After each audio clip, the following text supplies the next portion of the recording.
Okay.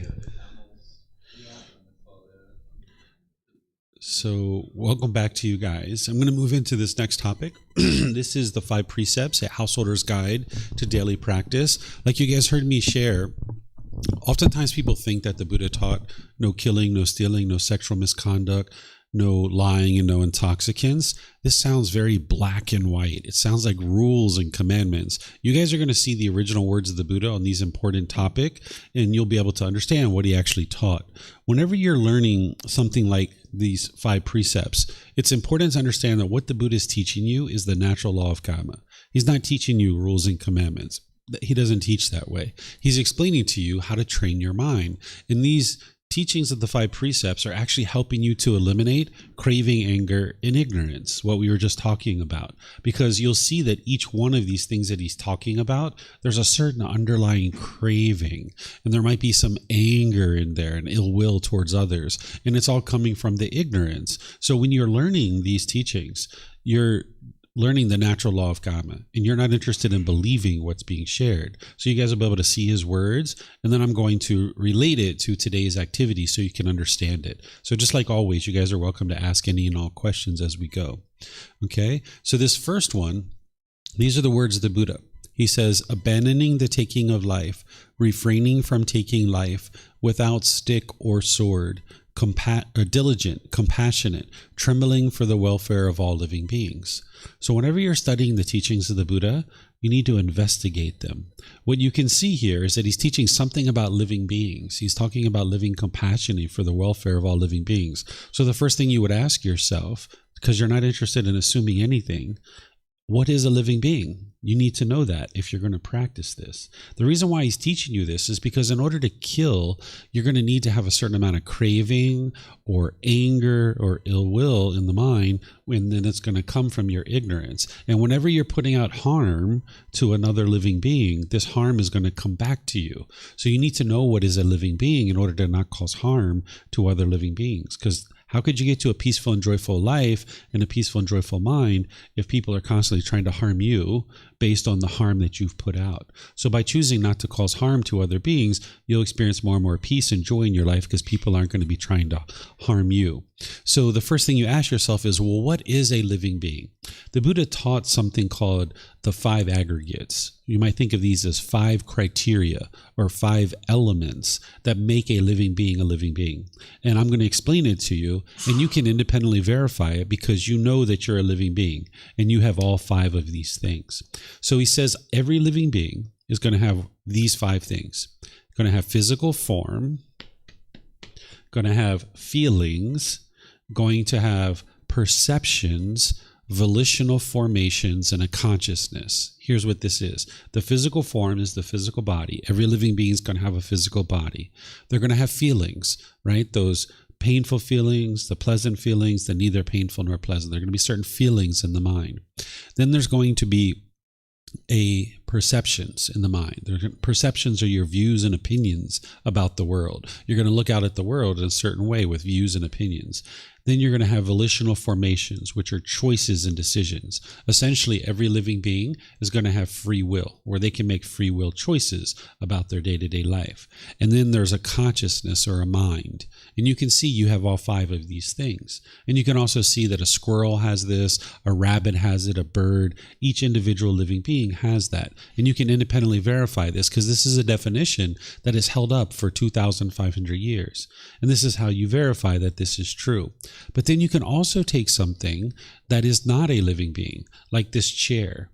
You can ask yourself, does this chair have physical form? Does it have physical form? It does, right? Does it have feelings?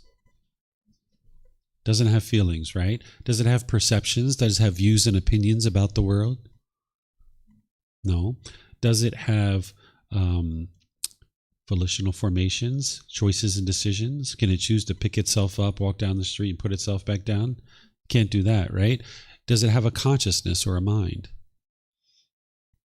Doesn't have a consciousness or mind, right? So you can see that this definition holds up, that it not only does it describe living beings, but you can see something that's not a living being, and you can see how you can understand that. So the five aggregates or the five collection or the five elements are going to help you to understand what is a living being and what is not a living being. So then you can apply this particular precept so that you're not causing harm to any living beings. Because anytime you cause harm to a living being, that harm is going to come back to you. While you're learning the five aggregates or the five criteria or the five elements or the five collections, you might decide to use something like this. This is not the natural law, but it will help you to a certain degree. That if a being comes from an egg, a sperm, and then it has a consciousness, this is a living being. This isn't true in all cases, but for the vast majority of them, it is true. There are beings that are living beings that don't come from an egg and a sperm, but they all are going to have a consciousness. So this is kind of like a shorthand way to understand it, just to get started until you more fully understand the five aggregates.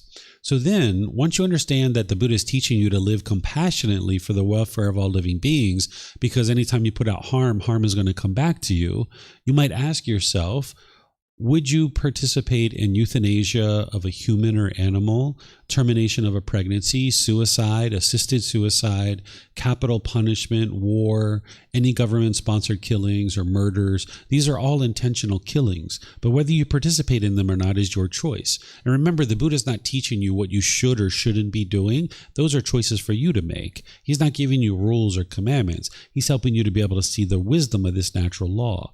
And anytime you're causing harm, harm will come back to you.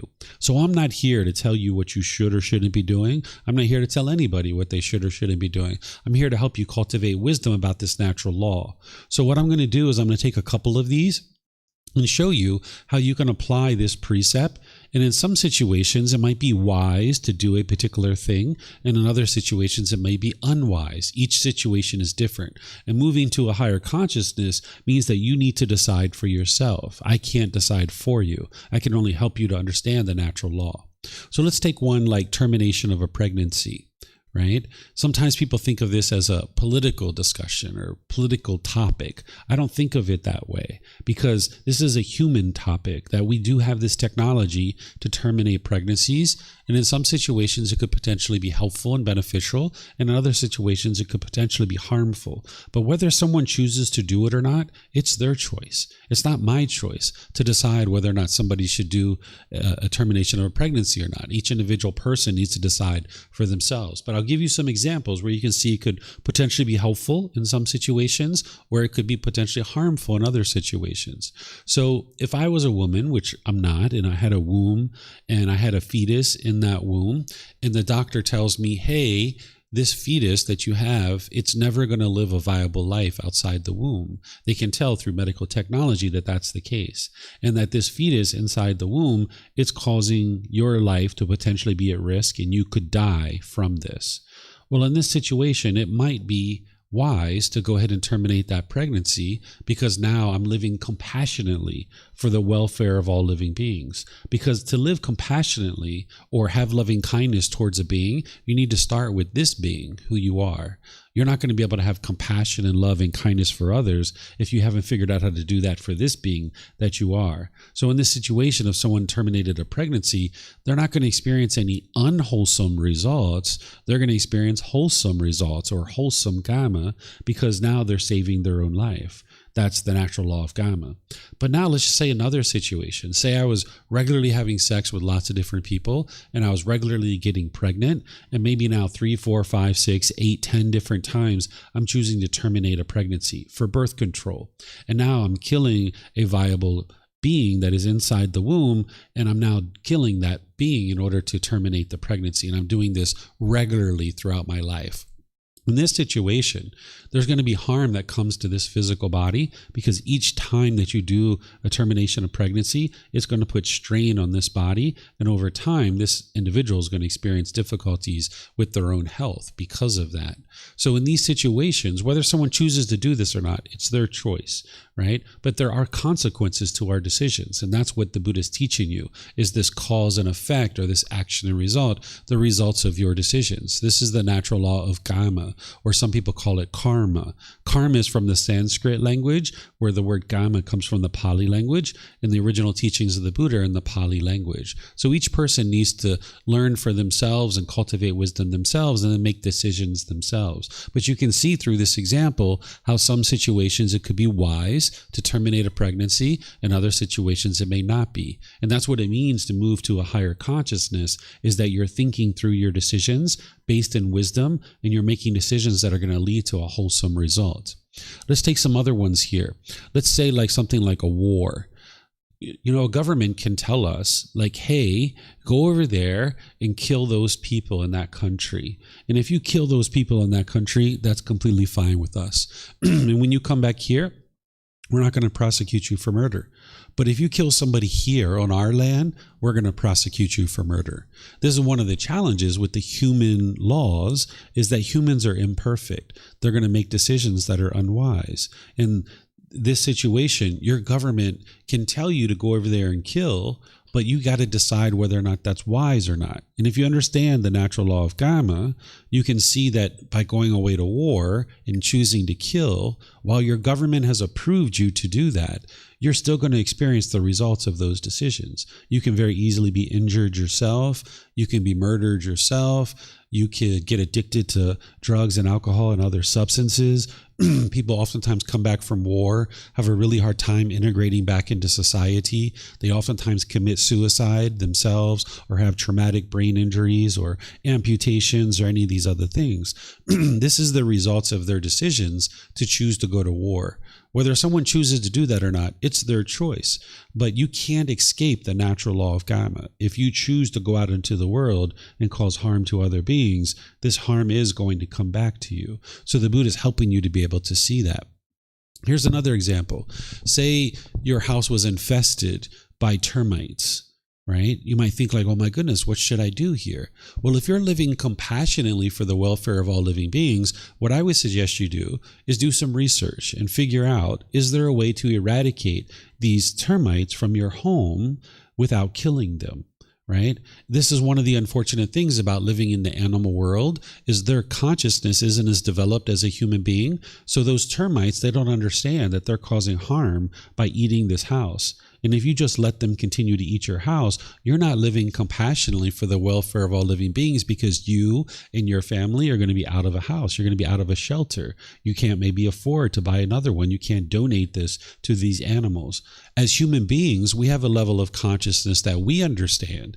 If we eat wood, we would go out to the woods and we would eat those trees. But the animals don't have that level of consciousness to know that. So they're choosing to eat this house.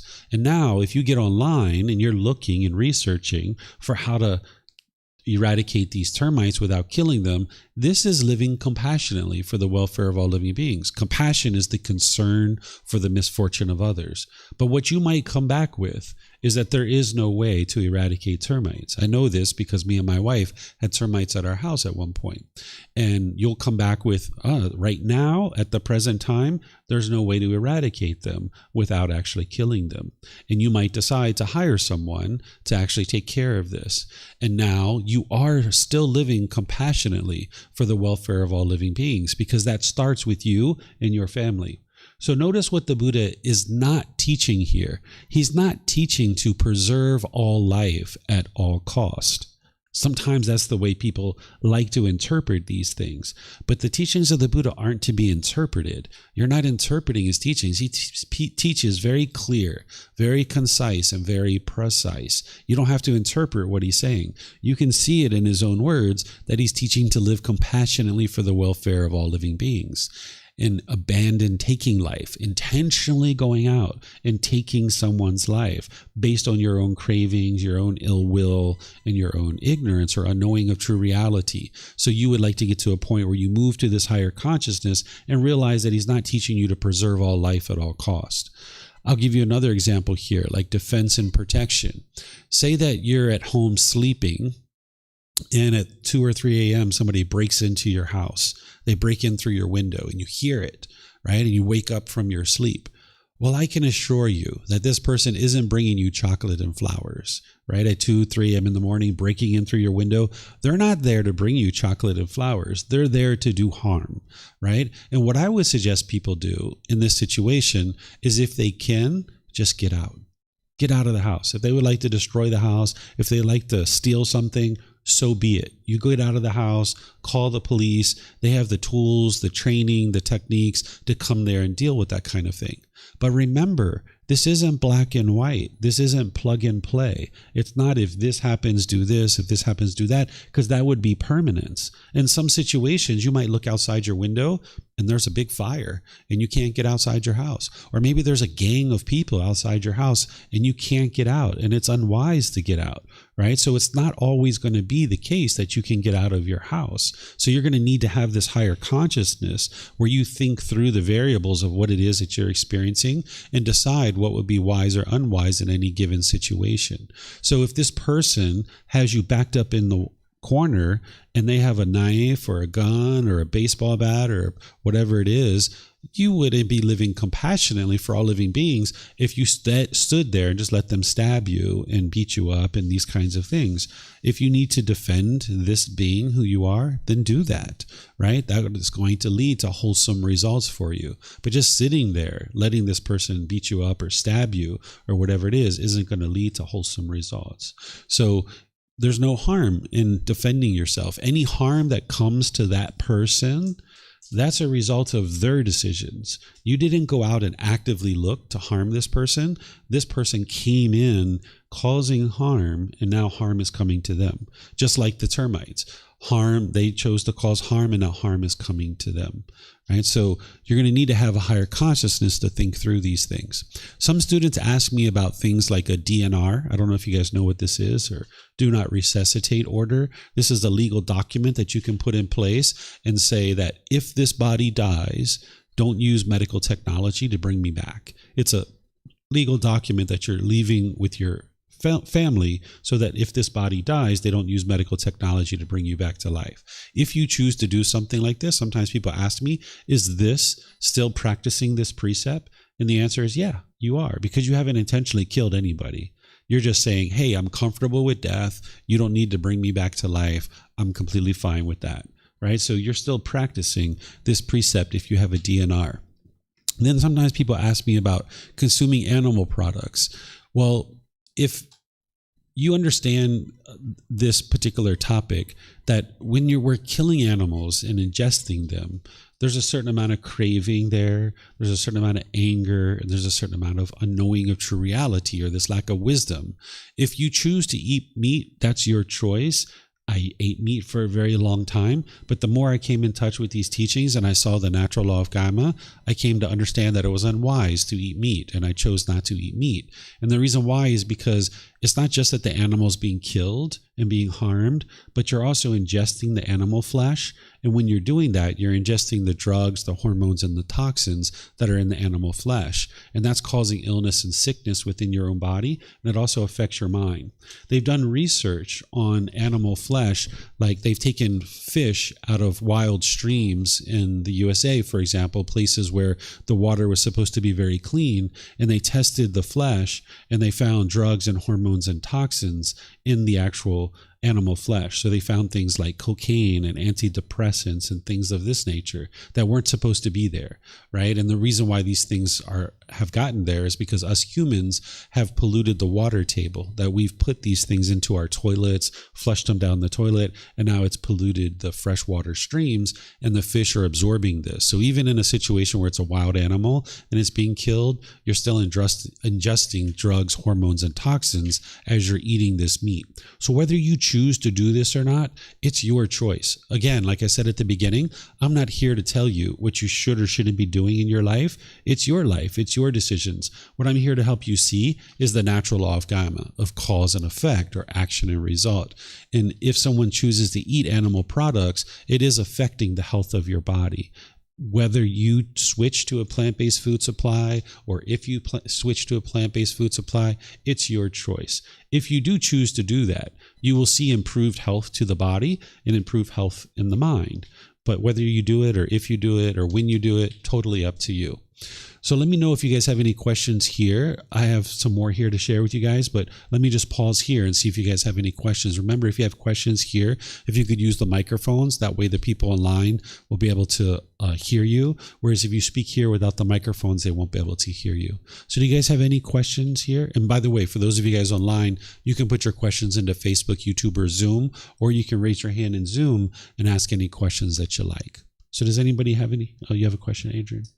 You said there was some exceptions for a being not coming from an egg, sperm, and having a consciousness. Mm-hmm. What are those exceptions? I'd have to look them up, but I researched this at one point because I was curious about this myself, because I always investigate the teachings. But every single living being does meet the criteria of the 5 aggregates: the physical form, the feelings, the perceptions, the volitional formations, and the consciousness. But not every living being, it comes from an egg, a sperm, but they all do have a consciousness. So if you Google it, if you Google what is a living being that doesn't come from an egg and a sperm, it'll give you a list. That's one of the beauties about living in the information age, that we can actually see these things really quickly. Mm-hmm. You have a question, Marcel? No, one cell doesn't come from. They just... The what? When an microbe, it's just one cell that just split and then are 2. Mm-hmm. So yeah, so one of the things I didn't talk about, I meant to here, because I usually do talk about this, is that plants, bacteria, and viruses, these aren't living beings. That oftentimes one of the challenges that we have in the unenlightened state with a lack of wisdom is we will say things that aren't true.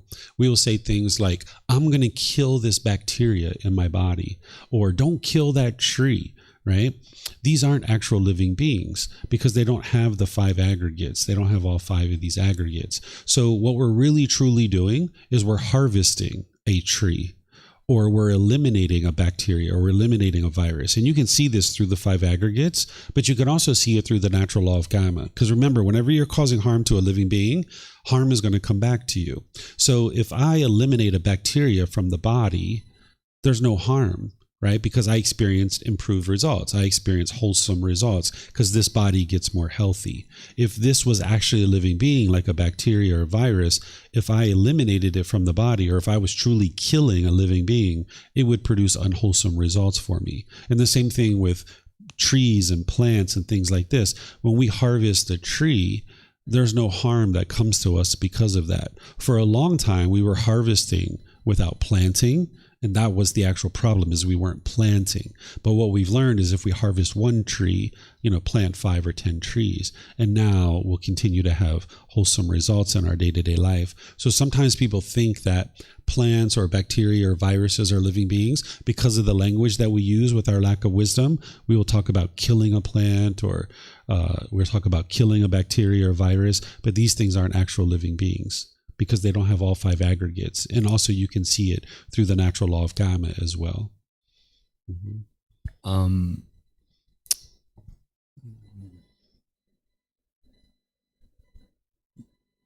Yeah, I've heard before that fish don't have central nervous systems. I didn't look that up or anything like that, but yeah, that was justified to me as like them being able to be eaten. Mm-hmm. And yeah, like so bypassing like the fact of like, like you're eating a living being, so to speak.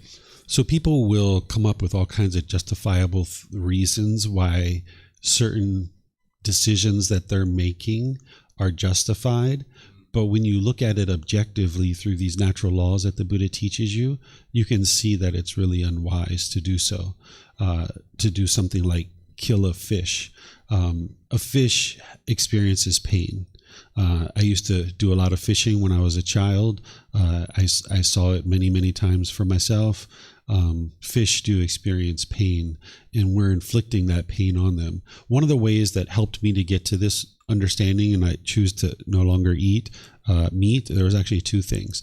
One thing is the Buddha teaches that we've all experienced so many lives in the past that it would be impossible to encounter a living being today that hasn't previously been our mother, our father, our brother, our sister, our son, our daughter, or some other relative. So like, for example, you and I, when we were lizards, maybe we were sisters, right?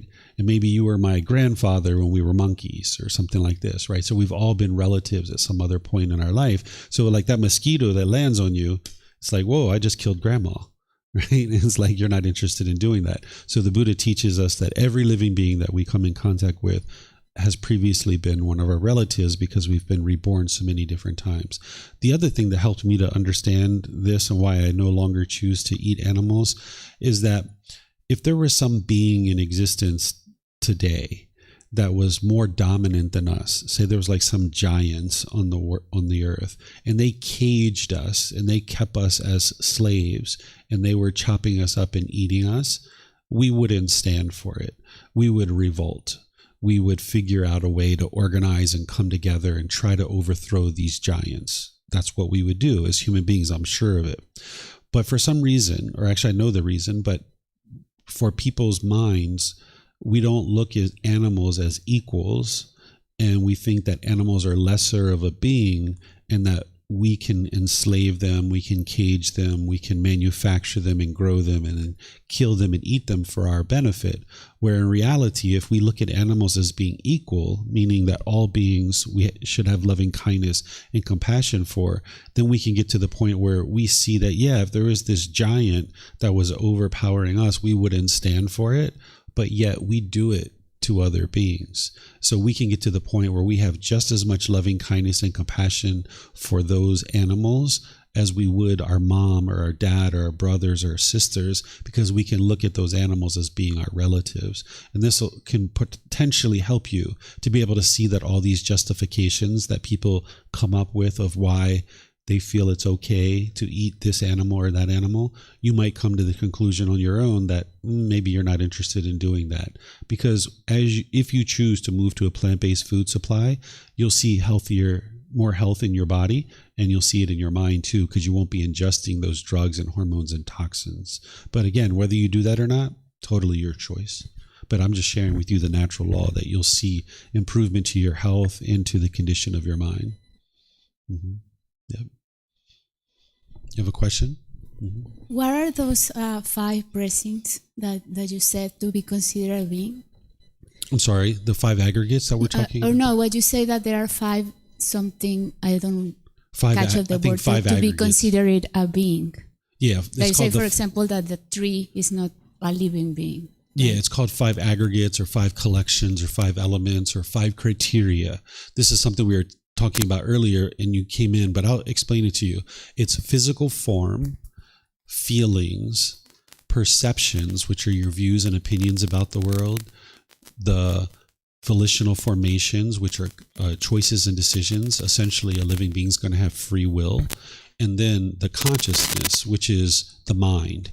So you can independently verify this through, you know that you are a living being, and you have all 5 of these things. You have physical form, you have feelings, you have perceptions, which are your views and opinions about the world.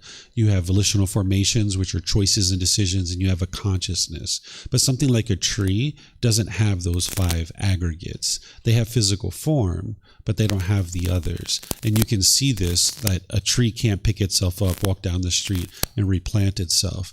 But the challenge is that people nowadays, they kind of talk about plants or a tree as being a living being because they say things like, don't kill that tree, or I don't want to kill that tree, or, let's not kill the tree. Well, you can't kill something that's not a living being.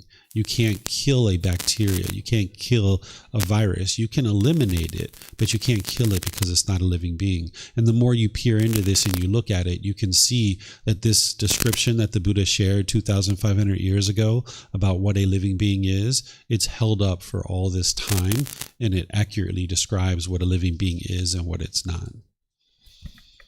Can I ask another question? Mm-hmm. So did he actually say that trees are not living beings, or that is an interpretation of like us based on those 5? With the teachings of the Buddha, you're never interpreting anything. You're studying and examining and investigating exactly what he taught, and then you're able to see the truth and the wisdom for yourself in day-to-day life. So there's never a time where he says a tree is not a living being, but you can see when he says this is what a living being is, and you can see the 5 aggregates of what he describes, and you can see, like, for example, this carpet is not a living being. It has physical form, but it doesn't have feelings, it doesn't have perceptions, it doesn't have volitional formations, and it doesn't have a consciousness. But because people's affection for plants, they really want to hold on to this idea that a tree is a living being or that a plant is a living being. But when you look at the 5 aggregates and you understand them and you apply them to things like a human being or a squirrel or a rabbit or a termite, you can see that these are all living beings, where a plant is not. But you just need to penetrate into it to be able to see it for yourself and not cling to a perception that one holds on to. Because oftentimes the mind has a certain perception about the world and how the world is. But in order to move to a higher consciousness and get to this wisdom that the Buddha is teaching you, you'll need to understand that certain things that you currently understand are not true. You're just believing certain things. And this is why in the unenlightened mind, you'll experience anger and sadness and frustration, agitation, annoyance, guilt, shame, fear, stress, anxiety, loneliness, boredom, and all these other discontent feelings. By the time you get to enlightenment and you train your mind, you don't experience those things anymore. You no longer experience anger and sadness and frustration and all these other discontent feelings because your mind has accomplished what's called final knowledge, that your mind fully understands the entire path to enlightenment and the natural laws of existence. And for somebody who's done that, they fully have cultivated the wisdom about the natural laws. But where somebody is in the unenlightened state and what their mind's holding on to and clinging to versus what you need to get to in order to get to this enlightened mental state, there's going to be things that are different than what your mind's currently thinking right now. And you need to be willing to let go when you see the wisdom and you understand the wisdom through your own independent verification.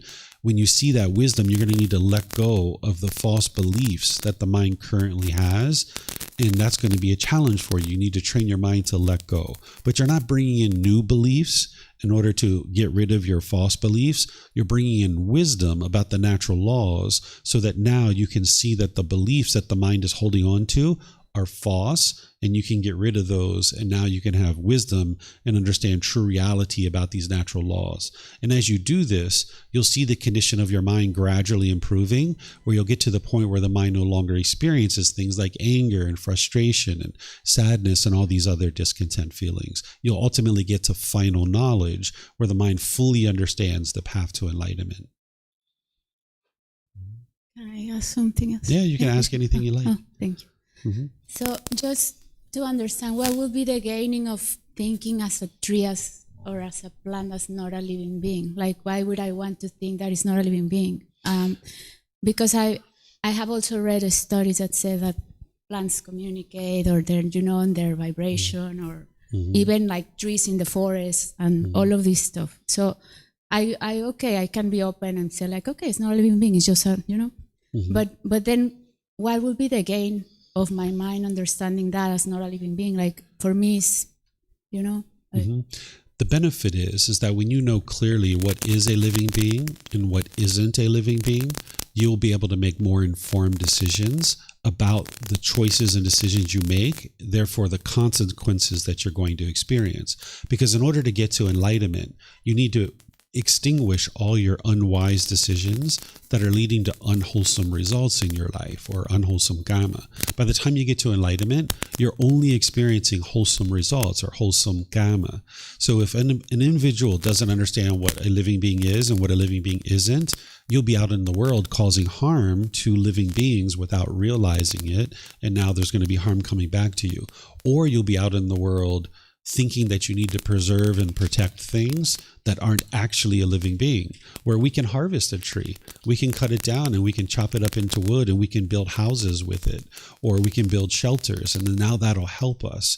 Whereas if we thought these trees were living beings and you were learning this line right here, You might choose not to cut that tree down, and now you don't have a shelter to be able to take care of yourself. So by understanding what is a living being and what isn't a living being, you'll make more informed decisions, and then you don't have to worry, feel guilty, or feel shameful about any kind of consequences that you're going to experience, and you won't have to have fear.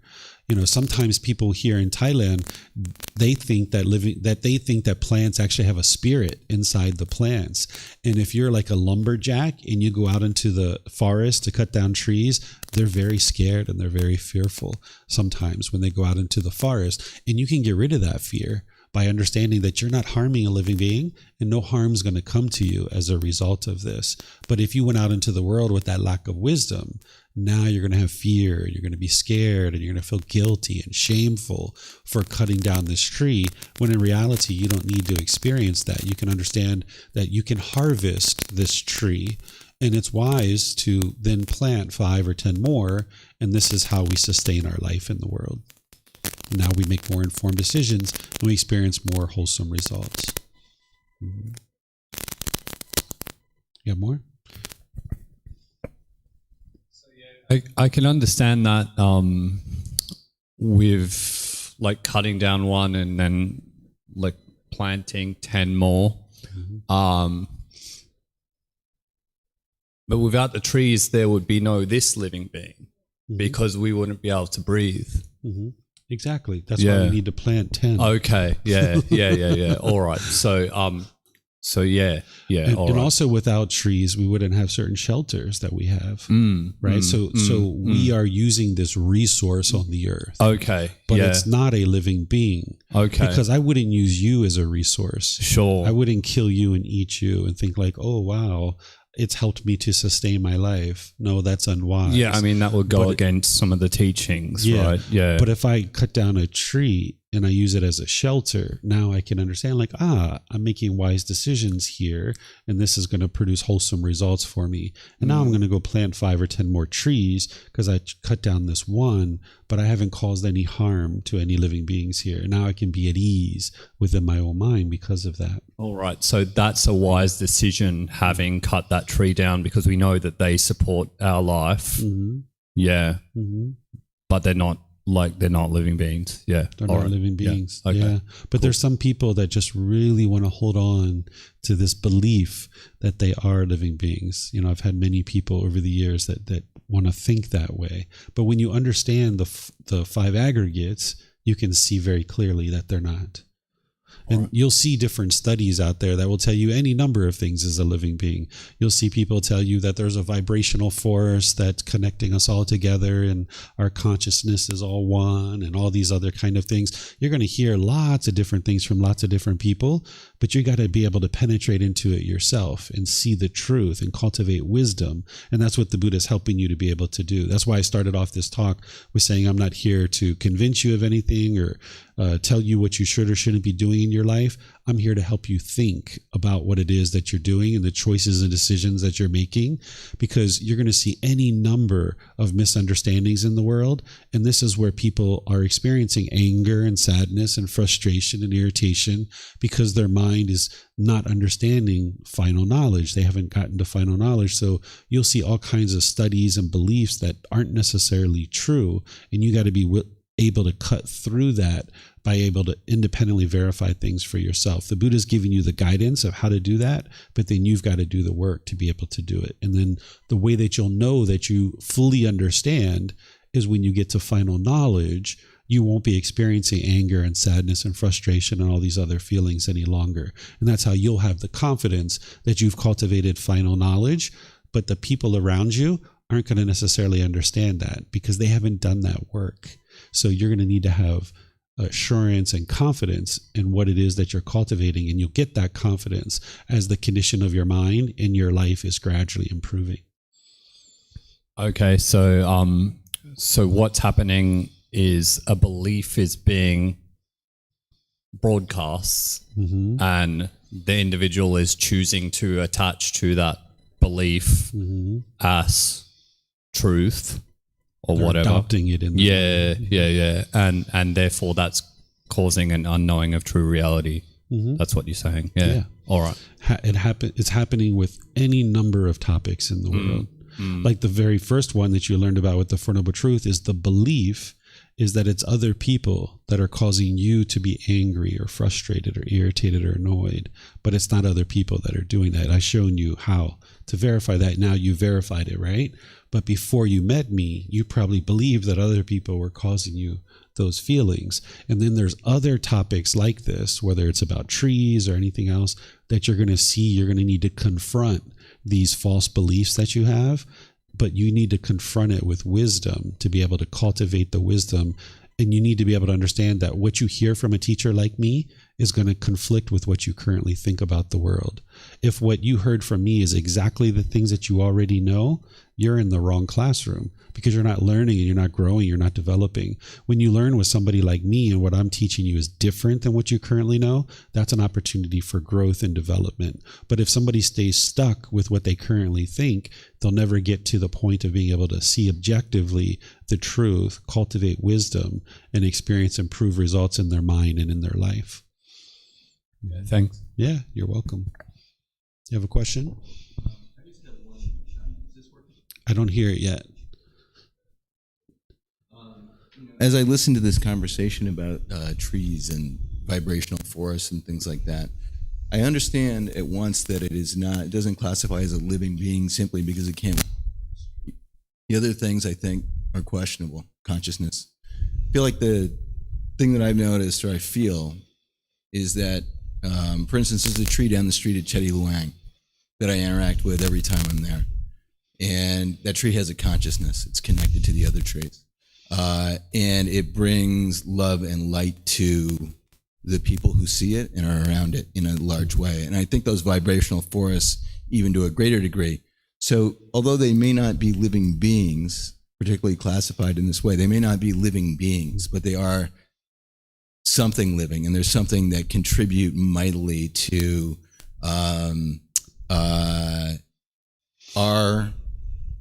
the good for us, the good for humanity, the good for the world. So there must be something else in Buddhist principle, I wonder, that would tell us eventually, when we understand the value of that to humanity, that we would protect it. So you just came in and you just sat down in this. This is a 5-day course, Yes, which you're welcome to come here, and you're welcome to participate at as much or a little as you like. Yes. But it's important that you ask questions to be able to learn and understand, because what you are currently thinking isn't 100% the truth. Okay. That's why you still experience frustration and agitation and annoyment and all these other things. You won't get to improved understanding if you're not asking questions. Okay.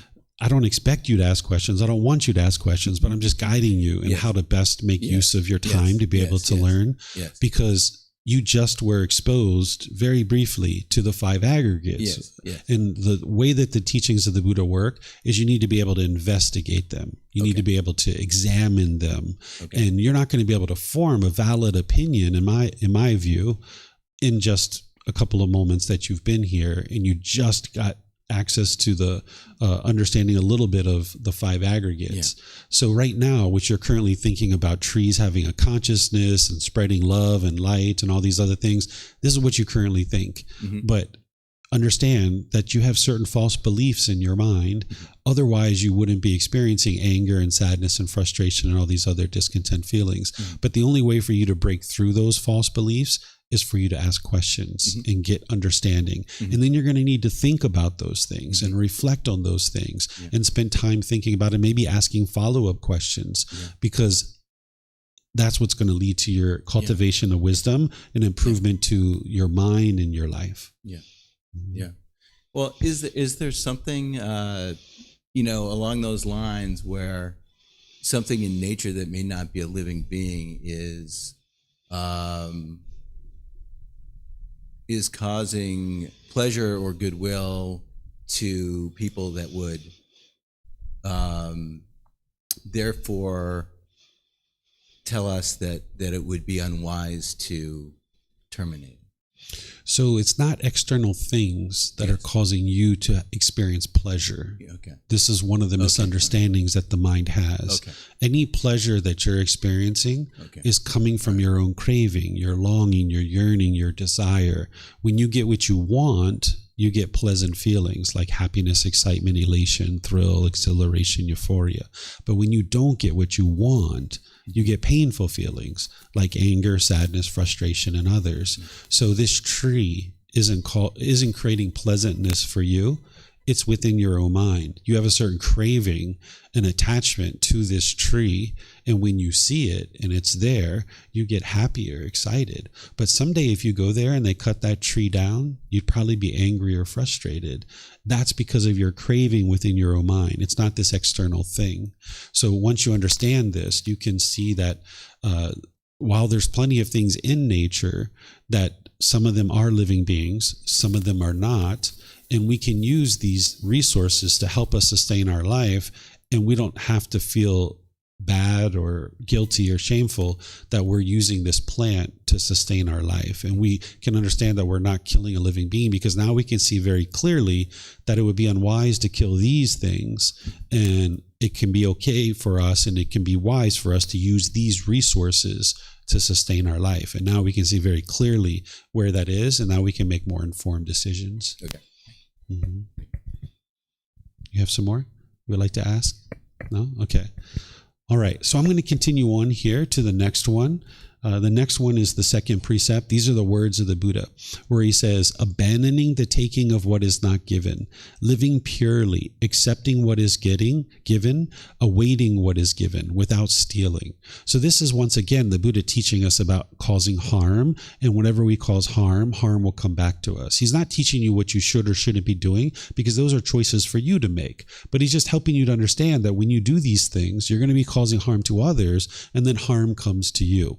So obviously what he's teaching you here is not to steal, that it's unwise to steal, because stealing comes from craving, desire, attachment, like we were just talking about earlier this morning. And there's a certain amount of ill will, right? The mind is longing, yearning, like, I want that car. I can't afford it myself, but I want that car. And now I'm going to steal it, and I'm going to take it for myself. But now I've just caused harm. There's a certain amount of ill will involved in causing harm, because now this person can't go to work. They can't take their kids to school if they have children, or they can't go to the store and buy basic necessities that they need. So you can't cause someone else to be discontent. You can't cause them to be angry and frustrated or other feelings or emotions like this, but you can cause them harm. You can cause harm to their material possessions, to their physical body, or to their reputation. And whenever you're causing harm to others, harm is going to come back to you. So the Buddha teaches not to steal, so that it helps you to eliminate your craving, your anger, and your ignorance, like we were just talking about. But it also helps you to be able to live with others harmoniously, so that no harm comes back to you. Because any time that you are causing harm, harm is going to be returned to you. You can relate this to assuming something could be taken or used and assuring that you're not doing that. Like, say I was in a college class and I was about to turn in a paper, and I saw a stapler on the professor's desk, and I just grabbed the stapler and I started using it. Well, let's just say the professor walks in and is like, hey, that's my stapler. What are you doing? Well, this person might be attached to their stapler, and now they see me stapling this paper. I haven't asked to use it, and now this person gets angry or frustrated, and they think I'm the one who's causing their anger and frustration, when in reality it's their own attachment. But because they don't understand that, they're associating their painful feelings to me, and now I'm going to get maybe an F on this paper, or maybe I fail the whole class, the person's so angry. Where in reality, a wiser thing to do would be to say, hey, professor, do you mind if I use your stapler? And they're either going to say yes or no. And if they say no, then I'll go find one somewhere else, right? Assuming that something can be used would be unwise. But remember, this isn't black and white. That's not what the Buddha is teaching you. You need to move to a higher consciousness, and you need to be able to see the truth and take in all the variables. If I was out in my village and there was somebody who cut their hand and they had a laceration on their arm and they were bleeding profusely, and my other neighbor has a fabric on their front stoop, and I could grab that and put a tourniquet on their arm, I'm not going to knock on their door, ring the doorbell, and kind of wait for them to come while my other neighbor is bleeding out profusely, right? I'm going to just grab that piece of fabric. I'm going to wrap it around their arm, create a tourniquet, and then when they're in the ambulance and headed to the hospital, I'm probably going to go back to that other neighbor, ring the doorbell, and say, hey, I'm so sorry. I used this fabric on your front porch. I would like to reimburse you for this or get you a new one. Is there something I can do to kind of fix this, right? And then you'll kind of work it out. So if you understand this precept, you understand that just taking something would be unwise. But in certain situations, you might need to do that, but then you have the wisdom to go back and resolve this with your neighbor, right? So the Buddha's not teaching you a black and white thing here. He's teaching you to move to a higher consciousness and think with your own mind and make wise decisions in your day-to-day life. Here's another example: accepting what is given. What he's talking about here is when someone offers you a gift, when they're practicing generosity, it's wise to accept what is given. Because when someone's practicing generosity, it's enhancing the quality of their mind. And by you accepting that gift, it's helping you to keep an open relationship with that person, and it's helping them to be able to have the ability to enhance their mind by practicing generosity. Whereas if you were to shut down people's generosity, over time, they're going to stop practicing generosity with you. So let's just say it's Christmas time and grandma's giving you this sweater and you know that you'll never wear that sweater ever. What the Buddha teaches you is to accept that and accept what is given, right? And then now you've accepted this gift. If you know you're not going to wear it, instead of sitting it in the closet and wasting away for 20 or 30 years and those resources go to waste, maybe you practice generosity and give it to someone else. Now, some cultures, because of their lack of wisdom, they might say like, oh, that's regifting. That is wrong. You're going to do something wrong and grandma's going to get angry. Well, if grandma gets angry, you didn't cause it. That's grandma's expectation. She didn't practice pure generosity. There's no harm in giving grandma's sweater to somebody else. You haven't caused harm to anybody. You've practiced generosity. If grandma gets angry, grandma's mind caused that herself because she had an expectation that you would wear it, right? Now, again, this is something that you need to move to a higher consciousness and you need to think through. The Buddha is teaching you to accept what is given. But if somebody comes up to you on the street and offers you crystal methamphetamine or heroin, are you going to accept what is given? Probably not. Right? It would be unwise to do that. So the Buddha is teaching you guidance, but you need to move to a higher consciousness, take in the variables, and make wise decisions for yourself of what's going to lead to wholesome results or wholesome kamma or unwholesome kamma or unwholesome results. Then the Buddha teaches awaiting what is given. Awaiting what is given is like, say you have a life partner and they're going on a business trip and you know they're going to a certain town and you're like, oh, honey, get me this and get me this and get me that and get me this and get me that. You're loading them up with a bunch of expectations and now you're wanting this when they come back.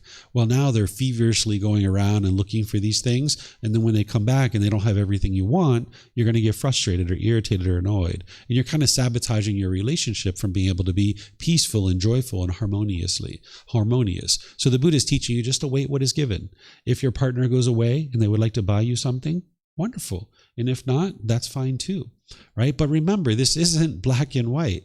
Sometimes like here, I have students that come to me and they say, David, I'm going back to the USA. Is there anything that you would like? Is there anything I can bring you? I'll be gone for about 6 weeks and I can bring you something if you'd like.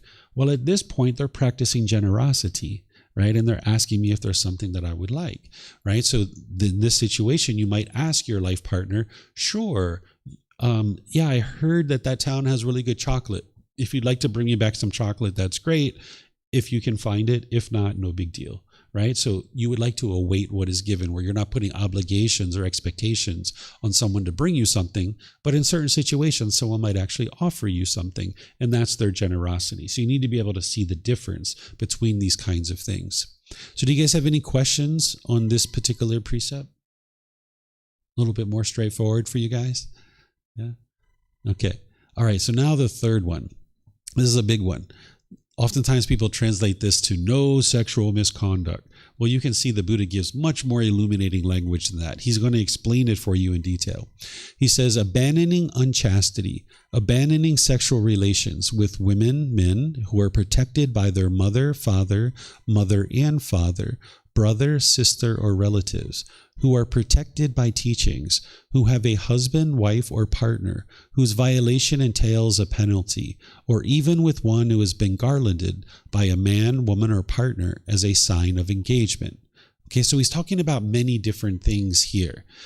What he's talking about is ensuring that we're not causing harm through our sexual activity, because if you cause harm through your sexual activity, that's going to come back to you. So he's giving you guidance to see how you could potentially cause harm through your sexual activity. So here, where he's talking about abandoning relations with people who are protected by their family, what he's talking about is having sex with minors. Like if you were to have sex with an 8 or 12-year-old child, this is luring that person away, and now their family trying to teach them things, it's going to really impact their ability to help this child. And that's why in most places, the government laws match this, where you don't see government laws that say that it's okay to go have sex with minors. But there actually are some places in the world where it's not illegal from the human laws to have sex with minors, right? If you look at these places, they're really struggling. Politically, economically, educationally, their society is really struggling. And this is the reason why, because they're choosing to have sex with kids that are really young. If you think about the first time you had sex, it was very impactful for you. And if you did that at a very young age, it's like luring you away from this ability to learn and grow and develop with your family. So that's why the Buddha is teaching us that it's unwise to do that. Again, whether someone does that or not, it's their choice, but they're going to experience the consequences of that. So these governmental laws and these human laws, they're not going to match to the natural law of Kamma. The Buddha is teaching you a much higher law. The government laws, they're imperfect because they're created by human beings. But the natural law of Kamma wasn't created by a human being. So it's able to be understood so that you can now navigate this, so that you can make wise decisions. Where the Buddha is talking about whose violation entails a penalty, this is like sex without consent. This is like rape. And we know that that's unwise. And in most places, the human laws match this as well, right? So we could get injured, we could get beat up, we could get murdered, we can have all kinds of difficulties. That's the cause and effect. If we choose to have sex without consent, we're causing harm to that person, and now harm can come back to us. That's the results of our decisions. And that's why the Buddha is teaching you this cause and effect, or action and result, that it's unwise to have sex without consent. Sex with multiple partners, unchastity. Are you guys familiar with what chastity is? Chastity, if you guys know, back in the medieval times, fathers would sometimes have their daughters wear metal underwear, and there was a lock and key, and it was only the father that had the key. I can't imagine walking around with a metal underwear, but this is what went on during ancient times. So that would be chastity. That's like having no sex with anybody. That's chastity. Unchastity would be having sex with anybody and everybody, just out there having all kinds of sex with anybody and everybody. So the Buddha is teaching you that it would be unwise to do that. And we can see the truth in this without thinking about it as a rule or a commandment or anything like that, because that's not what the Buddha is teaching you. He's showing you this cause and effect, that if we went out there and we were having sex with lots of different people, we're going to see that we have more susceptibility to sexually transmitted diseases. We can see that there's sometimes fights and getting injured and beat up, and even people have gotten murdered over these kinds of things. We can see that sometimes our material property has difficulties and struggles because people damage our material property because of their jealousy and their rage when these kinds of things are happening. So that's why the Buddha is teaching you this kind of thing, that it'd be better to be in a loyal, committed, loving relationship and choose to have sex in those situations, and that's where you'll experience the best results.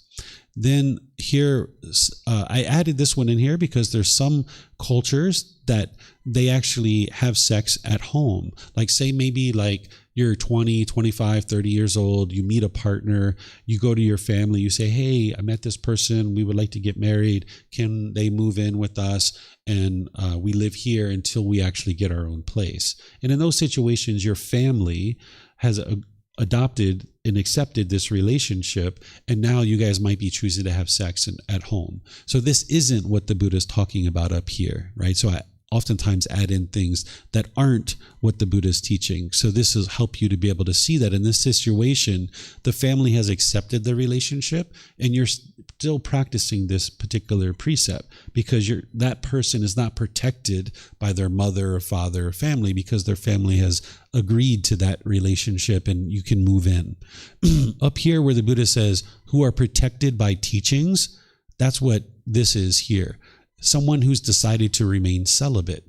In this particular tradition of teachings of the Buddha, if you're interested in getting to enlightenment, an individual, by the time they get to the third stage or ultimately the fourth stage of enlightenment, they will have eliminated sexual activity. There's no harm in sexual activity in terms of it's not immoral or anything like this, but the reason why people choose to eliminate sexual activity in order to get to enlightenment, that as long as your mind is still having the desire for sex, there's going to be some level of agitation and frustration in the mind, because when you get sex, you'll feel happy and you feel great for a few hours or a few days or what have you. But when you're not getting sex, you'll be frustrated and agitated and annoyed. So in order to get to the permanent peace and the permanent joy that is enlightenment, an individual will eliminate sexual activity.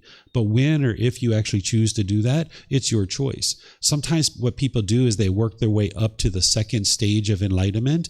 And in that stage of enlightenment, an individual would still be having sex potentially. And they might kind of hang out there for a while and they do all the other work on the path to enlightenment. And then when they're ready, at whatever point, they might choose to move on from the second stage of enlightenment and actually choose to eliminate sexual activity. But when or if somebody chooses to do this is their choice. But in order to accomplish that, somebody would be what the Buddha is describing as who are protected by their teachings. They would have decided to remain celibate. Now, if we try to lure that person away from that celibacy, it's causing harm to that person and it's causing harm to the wider community, because the very best thing that could ever happen for an individual is to be able to get to enlightenment. And if we're luring somebody away from their vow of celibacy, then this is causing harm to that person because they're not going to be able to get to enlightenment if they continue to have sex. But also someone getting to enlightenment is very beneficial for the community at large, because now if this person chooses to share the teachings, or even just as they're operating in the community, they're going to be doing things differently and they're going to be sharing teachings to be able to help other people to be able to get to enlightenment. So it would be causing harm to others if we tried to lure somebody away from their celibacy. Here in Thailand, they make it really easy for you that people who wear orange robes and shave their heads, they're not usually having sex as part of their practice. So you would know that those people you're not interested in having sex with. Also here in Thailand, people who wear all white every day, they're typically not having sex either. Now, I wear all white and I don't choose to have sex any longer, but I don't wear white because I'm trying to advertise to people that I'm not having sex. By the time somebody's trained their mind to the point where they've eliminated sexual activity, it doesn't matter what happens. They wouldn't be lured into having sex because they're just not interested. But for someone who's in the process of getting to enlightenment, their mind can still have some degree of sexual desire or sensual desire in the mind. So people who are wearing white are typically not having sex with others. So if you're interested in doing that kind of thing, you would find somebody who's choosing to have sex. And that's what the Buddha is teaching you here as a way to make sure you're not causing harm with your sexual activity. And then here, where the Buddha talks about individuals who have a husband or wife or partner, or one who has been garlanded by a man, woman, or partner as a sign of engagement. These are people who are already in relationships. If you were to choose to have sex with someone who's already in a relationship, again, you can get beat up, you can get murdered, you can get sexually transmitted diseases because there's multiple partners, your material property can be damaged. This happens at different times when people are doing this, and this is the cause and effect relationship from those decisions. And the Buddha is helping you to be able to see that that's unwise. We can also understand human trafficking, that those people are usually being forced to have sex against their will, and they're maybe being trapped or enslaved in order to do that. If you enter into that environment to have sex, you're opening yourself up to injury and harm, being beat up, being murdered, being robbed, things of this nature. Sexually transmitted diseases are possible in that kind of situation as well. So that would be unwise as well. Then we can look at this further with paid sexual services, even people who are willingly choosing to have sex for money. In this situation, you can have sexually transmitted diseases. You going into that kind of environment, you can get beat up, you can get murdered, you can get injured, you can get robbed in those situations. Notice that the Buddha doesn't say anything about same-gender relationships here. And that's because there's no harm in two individuals choosing to have sex. If they're a loyal, loving, consenting adults choosing to have sex with each other, if it's a male and a male or a female, there's no difference than a male and a female. If you understand the universal truth of impermanence, meaning that things are constantly changing, then you understand that there's never been a time in human history where every male had sex with a female. And there's never been a time in human history where every female had sex with a male. It just hasn't existed. The Buddha was aware of same-gender relationships during his lifetime because you can see it in his teachings. But he doesn't talk about any particular thing other than he just makes the observation. He just talks about it, but he doesn't create any teaching about it. So he was well aware of it during his lifetime, but he doesn't include it here because there's no harm in any kind of same-gender relationships. Again, if you understand the natural laws and the universal truth of impermanence, there's never been a time in human history where everybody had sex with the opposite gender, because that would be permanence, and that just doesn't exist. So we can have wisdom to understand true reality. Now, this is how wise the Buddha actually was. 2,500 years ago, he understood that same-gender relationships don't cause harm. Nowadays, we have people that don't understand that. Because of their cravings, their longing, their yearning, they're wanting every male to have sex with a female. They're wanting every female to have sex with a male. And when they don't get that fulfilled, their anger and their ill will arises towards that group of individuals. And this is coming from that unknowing of true reality, or that lack of wisdom that we were talking about this morning. So you can have wisdom to understand the truth. So if you prefer same-gender relationships, you're not causing harm to anybody, right? This is completely normal. Ever since the beginning of time, there's been those kinds of situations. We can also understand transgender individuals through the teachings of the Buddha. If you understand that the body is one thing and the mind is something completely different, the idea that the mind and the body are going to sync up in gender every single time, that would be permanence. We understand the universal truth of impermanence. And if you understand the cycle of rebirth, that we've all been different beings at different times in the past, the idea that a mind ends up in a body in this existence, that maybe this being was female, and now that mind ends up in a body that has male sexual organs. The mind identifies as a female, but the body identifies as, or the body is of a male gender, right? So in this situation, you can see that transgender individuals are completely normal.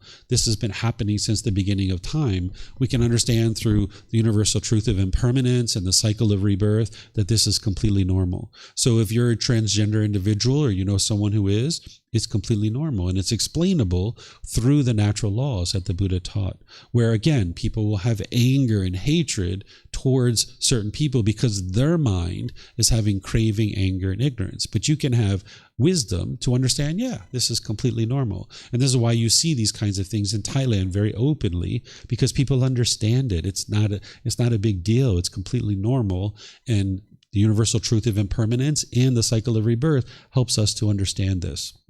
Sometimes people ask me about masturbation, so I'll help you guys to understand this. Masturbation is one of those topics where it can actually be harmful in some situations, but it can actually be beneficial in other situations. It just depends on how you're using it and why you're using it.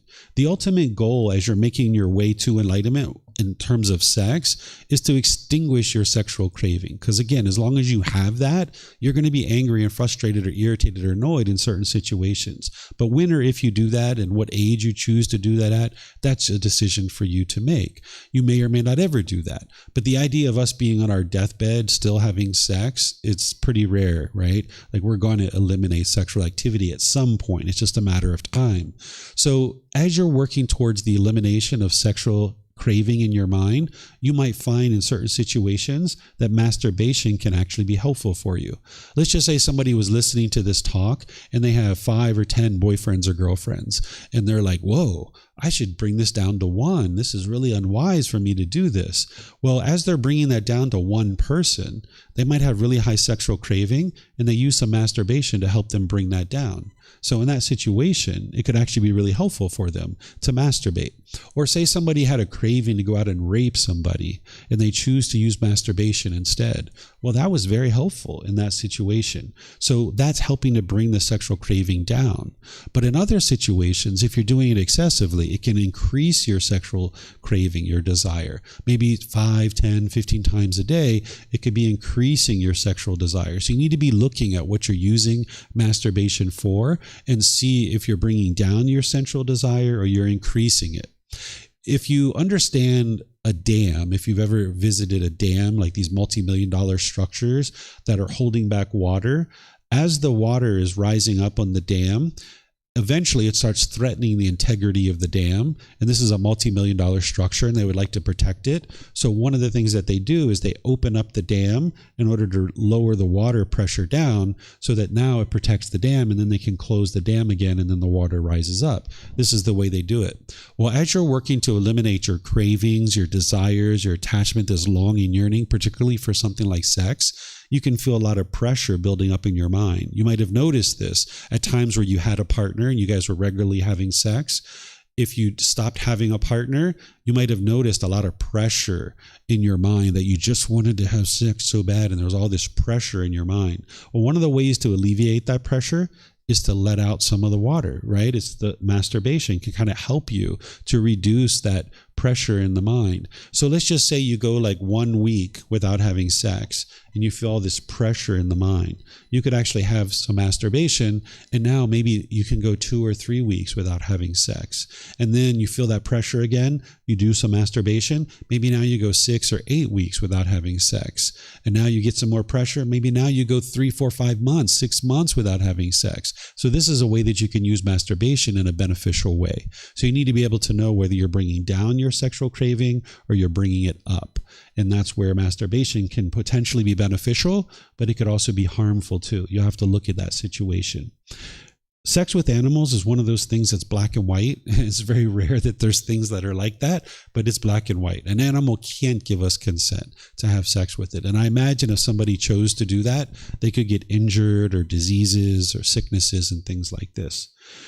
Then there's things like pornography, that if you've ever been involved in pornography in terms of like indulging in it, in terms of consuming it, you see that the mind really can get wrapped up in that stuff. And it's like a fantasy world that your mind goes down into. And you really indulge in oftentimes masturbation along with that. And it can really erode the mind's concentration and clarity as you're going down into that. And then even when you start coming out of that, it can be very challenging to have satisfying relationships again, because the mind is kind of caught up in this fantasy world, and this real life and involvement with an actual person can never really fully meet the satisfaction that you were experiencing through this imagery and this fantasy world that the mind was living in. So if somebody has pornography addiction, I would suggest to you to gradually work away from that and get to the point where you're actually able, if you're interested in having sex, to have sex with an actual real human, because that's where it's going to be more satisfying and more fulfilling, and you'll learn how to develop a nurturing relationship with someone. So, you guys have any questions on this particular precept? No questions? Okay. So now we'll go to the 4th one. This one's very straightforward. The Buddha says, abandoning false speech, refraining from false speech, a true speaker, one to be relied on, trustworthy, dependable, not a deceiver of the world. So you see the Buddha giving this very illuminating language, right? He's not giving you this black and white stuff, right? He's really helping you to be able to see not only what would be wise, but he's helping you to be able to see why at the same time. So when somebody is lying, if you choose to lie, there's a certain craving, there's a desire, there's something you want. And if you tell the truth, you're not going to get it. So that's why the mind lies. And now you're not going to be dependable. You're not going to be seen as trustworthy and reliable. So people will discover your lies. And in a professional environment, as people are doing that, you're going to get looked over for growth and improvement in your profession. So if you can always tell the truth, not only will you experience better results in your relationships in terms of people seeing you being reliable and dependable, but your own mind's going to be more peaceful. Because if you've ever done a lot of lying, you know that you have to constantly figure out, what did you say to one person versus another versus another versus another? And your mind's kind of obsessively trying to keep all this stuff straight. But if you just speak the truth, your mind can be at ease. It can be peaceful because you're just always telling the truth and what it is that you know. So that's why the Buddha teaches this. This is a teaching where he's teaching his son. Sometimes people think the Buddha left his family and he never came back, but he actually came back, and his wife, his son, his stepmother, brothers or cousins and brother-in-laws and people like this came to ordain with him. So here he's teaching his son something where he's teaching him that it's unwise to tell a joke that has a lie, that even if you're lying as a joke, this is unwise. If you can imagine this very wise individual who was sharing teachings to help people get to enlightenment, and say they were in a class like this, sharing the teachings of what it takes to get to enlightenment, but maybe on the side, they're kind of lying in their jokes, people wouldn't know whether or not that person is trustworthy or dependable. They couldn't have confidence in that person. So the Buddha understood this natural law so well that even when he told jokes, he didn't tell lies. And see, you guys may not think of a Buddha as someone who would tell jokes, right? Because oftentimes we see him in these pictures where he's looking like all serious and in meditation and somber and solemn, but that's not the way an enlightened being is. You're just seeing what people are depicting him as. A individual who's enlightened, they're cheerful, they're bright, they're glad, their mind is uplifted, their mind's always cheerful, they're always happy. It's unconditional happiness. So a Buddha tells jokes. They have a personality, they have a character. So as an enlightened being, you don't walk around being serious and, super formal and strict all the time, because who would like to learn that, right? Who's interested in that? So an enlightened being is going to be cheerful and bright and radiant and glad. They're going to be able to relate to all individuals harmoniously, right? So here the Buddha is helping you to be able to see that it's wise to tell the truth even when you're telling a joke. And when you tell jokes that are truthful, it takes more time for you to develop those. It takes more wisdom, but they're oftentimes funnier, right? If you're telling jokes that are degrading and disparaging, diminishing to other people or to yourself, that's not very wise. But if you take your time to cultivate wisdom and really tell a joke that's the truth, people are probably going to laugh at that even more so than any other joke that you might tell. And when you get in the habit of making jokes in this way, it'll actually become easier and easier because your mind will learn how to be able to do that. So any questions on this one? No questions? Okay. So now the last one. This is one we were talking about the other day, and you guys had questions about it. So we'll talk about it here. The Buddha says, refraining from strong drink and sloth-producing drugs, substances that cause heedlessness, the basis for heedlessness. So again, whenever you're studying the teachings of the Buddha, if you encounter something that you don't understand, you need to investigate it and examine it. This word heedlessness, you might not know what it means. And if that's the case and you encounter this as part of the teachings of the Buddha, you need to go look that up and investigate it. So that's what I did for you guys here. Heedlessness means careless, thoughtless, inattentive, uncalm, unaware, and unmindful, right? So whenever you're putting a substance into the body that's producing that stuff, you're walking in the exact opposite direction of the path to enlightenment, because the Buddha is teaching you to cultivate mindfulness or awareness of mind so that now you can go out into the world with that awareness of mind, and now you can make wise decisions. But if your mind is heedless, where you're unaware, you're thoughtless, you're careless, you're inattentive or unaware or unmindful, you're more likely to do things like kill, steal, have sexual misconduct, and lie. And now you're making all these unwise decisions. If you go to like a jail or a prison and you ask people like, why are you here? They might say, oh, I'm here for murder, or I'm here for robbing a bank or something like that. But if you really talk to them, you're like, no. Like, why are you really here? And they're like, oh, it was from substances. About 80% of them will tell you that if it wasn't for those substances, they would have never killed that person. Or if it wasn't for substances, they would have never robbed that bank. They were trying to feed a habit, right? So this particular precept is so important because if you aren't practicing this, you're more likely to do all the others. So at any time you're experiencing these things, then you're going to experience the difficulties and struggles with making certain decisions. And the way that the Buddha taught is he taught in a timeless way, that his teachings are just as applicable today as they were 2,500 years ago. So this word heedlessness can be applied to anything during his life, now, and long into the future. So what I've done here is I've taken a few things that we can talk about and we can discuss. This isn't an exhaustive list. This is just things for us to discuss, right? So something like marijuana. This, in some cases, can actually be helpful for you, but in other cases, it could actually be harmful. This is where you need to have your consciousness at this higher level to be able to look at it and be able to understand what it is that you're doing, right? So there's undoubtedly proof that this plant has medicinal qualities, right? There's little children who have like 20 seizures a day. They give them a little CBD oil on the tongue and they don't have another seizure for 6 months, right? So it has medical properties. But there's also people who take this for heedlessness, to get high, right? So if you're looking for the medical properties of the plant, you're usually looking for a high CBD, because there's CBD and there's THC. These are the two different sides of the plant. The CBD side is the part that's the medical benefits. The THC is the part that's the high, right? So if you're looking for medical benefit, you're probably looking for a high CBD, and you're probably going to ingest it as like an oil or an edible.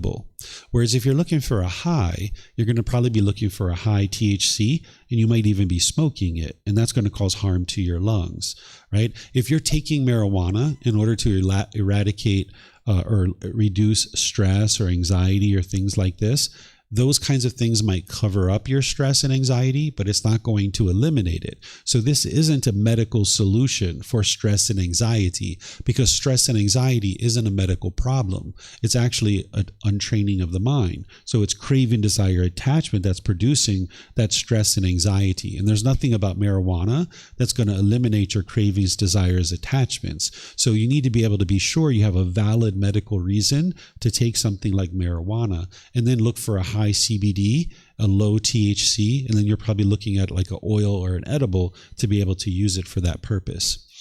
We know that cigarettes don't have any medical purpose, and this is why more and more people are moving away from that. We kind of learned that. People are having all kinds of medical problems, lung cancers, throat cancers, things like this. So more and more people have learned that, and that's why less and less people in the world are smoking.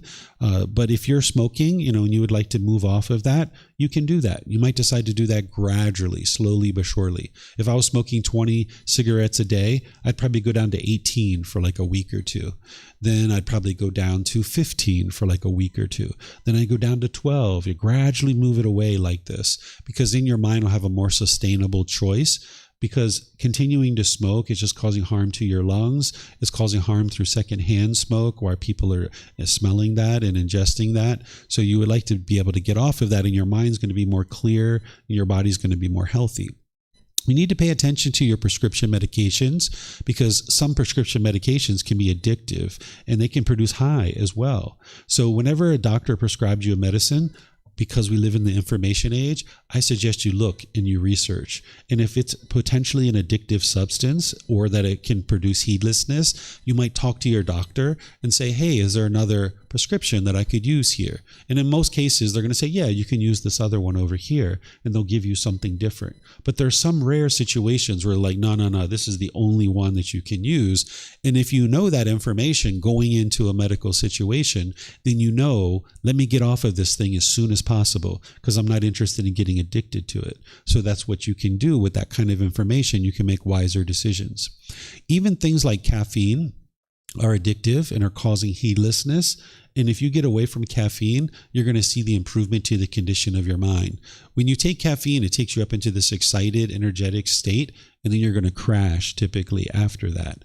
And if you do this, your mind's just going to go up and down throughout your day as you're taking this. You might find it hard to sleep. You might find certain amounts of stress or overactivity in the mind. If you can get rid of your caffeine, your mind's going to develop this natural energy that by the time you get to enlightenment, you don't get exhausted. You don't get tired. Right now, you might go out into the world, and at the end of your day, if it was a good day, that's because all your cravings were getting fulfilled, and you're like, yay, this was a good day. But if you go through your day and your cravings aren't getting fulfilled, you'll feel exhausted and tired at the end of your day. You're like, oh, this was a terrible day. It was so hectic. So if you're looking to get the sustainable energy, this natural energy where you can sustain your energy all day long, you're going to need to give your mind the opportunity to be able to do that. And if you rely on something like caffeine, you're not going to be able to do that. So if you gradually move caffeine out of your intake, your mind will develop this natural energy where you'll be able to sustain that all throughout your day. And you'll get to the point where you always have energy, that you're not tired and exhausted in any part of your day. As you're choosing to get rid of caffeine, if that's what you choose to do, you'll probably experience withdrawal symptoms. And let that remind you that you're detoxing from a drug. Just like someone on heroin or some other illicit drug is going to go through withdrawal when they detox, you're going to detox off of caffeine. You're potentially going to get headaches. You're going to get dry mouth. You might get shakes and things like this. This is the detox from the caffeine. So this is a legal thing that, of course, caffeine is legal in the world. But remember, the human laws aren't going to match to the natural laws of existence. You need the wisdom of the natural laws, and you might decide for yourself to step away from caffeine slowly but surely. You even need to pay attention to your sugar intake. We learned as kids, if we took too much sugar, it produces a sugar high. So you're going to need to pay attention to that and make sure that you're not having a sugar high, because then you're going to crash off of that as well. Then sometimes you'll hear people talk about substances like psychedelics, and they'll even say that these things help you to get to enlightenment. And this isn't actually true. What psychedelics do is they do produce this introspection and this inward looking way to kind of look inward at the mind. But this is being induced by a substance. In order to be able to get to enlightenment, you're going to need to cultivate that quality on your own, because at all parts of your day, you're going to need to be introspective. If you're having a business meeting with a professional colleague, or you're talking to your mom or something like this, and something's going on within your own mind, you're going to need to be introspective, and you're going to need to look at that and figure out how to make wiser and wiser decisions. If you can only be introspective when you take a psychedelic substance, you're not allowing your mind to develop that introspection. So the way that I think about psychedelics is it's kind of like you're walking down the street doing some window shopping, and you see this beautiful purse or this beautiful handbag inside the store, and you'd like to go in and touch it and feel it and potentially buy it, but you can't because you're chained down to the sidewalk. So these psychedelics kind of mimic some of the aspects of what enlightenment is like, but not exactly. It can kind of mimic some of this introspection that you have on your way to cultivating the mind to enlightenment, but you can never actually get to enlightenment as long as you rely on a substance like a psychedelic. Because you can't say like, hey mom, I know we're about to have an argument right here. I need some introspection. Let me go drop some LSD for a second. I'll be right back. Right? You can't do that, because you're going to need that introspection, that in the moment when you're talking with your mom and you're noticing this anger come up, you're going to need to be introspective and figure out whether I should step away from this conversation. Should I do something differently? You're not going to be able to rely on a psychedelic substance to be able to do that. So this is not an exhaustive list. These are just some things that you can think about. But this word heedlessness can apply to any and all substances now and in the future. So if there's anything that you encounter, you can ask yourself and figure out whether it's producing heedlessness or not, because if it is, you're walking in the opposite direction of enlightenment. So any questions on this one? No questions? Let me check online, see if we have anything coming in here. Welcome to all of you guys online. Nice to see you there. Okay, I'm not seeing any questions. Oh, you got something, Hugo? Go ahead, sure.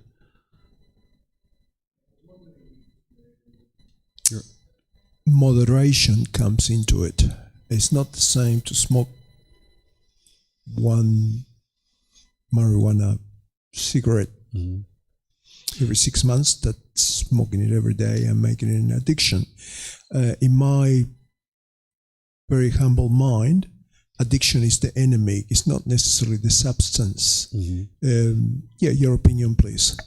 Yeah, so if somebody's smoking or drinking like a glass of wine every once a month, or smoking a joint every once a month, or any of these types of things, the mind still isn't content.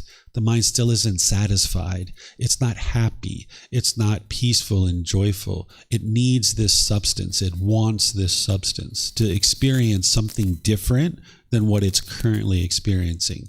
By the time you get to enlightenment, what you're currently experiencing is complete peace, complete joy, complete happiness. Oftentimes we think of, if we've experienced something like a marijuana joint or sex or any of these other things, we can't imagine anything out there being anything better than this. But I'm here to share with you there's something way better than all of that stuff. It's called enlightenment. And if someone's choosing to smoke a joint, or even since we were talking about sex, have sex, their mind still isn't content and peaceful and joyful in the present moment. They need something external to produce those pleasant feelings in the mind. The mind's still experiencing conditional experiences. The mind wants this conditional experience. So the mind goes up into this happy, excited state, but then it's going to crash on the other side. So even a moderation of a marijuana joint, the mind still isn't enlightened because it still has that craving for something different than it already has. So it would be better to move away from all of those things. But the mind needs to be able to do this gradually, because the idea of snapping your fingers and walking away from these things is very challenging for the mind to ever do that. So that's why the Buddha gives you that whole Eightfold Path that I taught yesterday, that's gradually walking you towards training your mind to be able to let go of these things.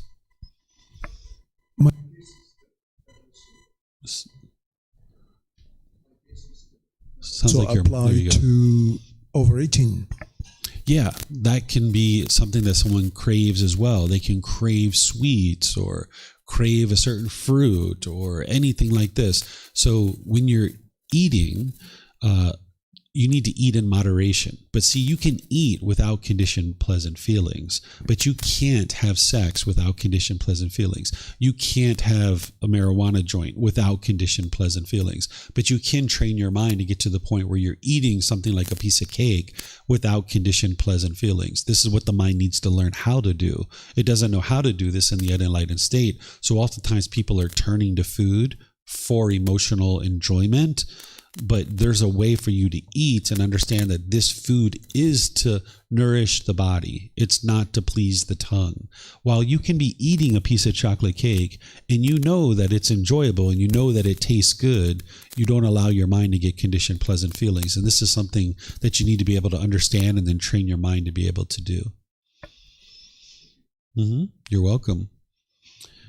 Okay, so it's almost 1:00. So what I usually do here is I take a break for lunch for you guys, so you guys can go have lunch, and then we come back and I teach you walking meditation afterwards. If you guys would like to learn walking meditation, it's really good if you're falling asleep in meditation and you need something to invigorate the mind.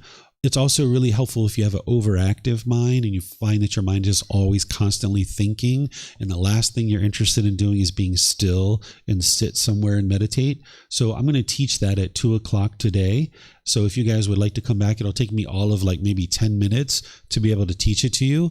And then you guys can do it for like 20 minutes or so, and then we'll have a conversation about it afterwards, so that you guys can get any help that you need with walking meditation. So if you guys would like to enjoy your lunch and come back, I'll start at 2:00. So thank you for your questions. Thank you for your interest to learn, and perhaps I'll see you guys after lunch. Okay.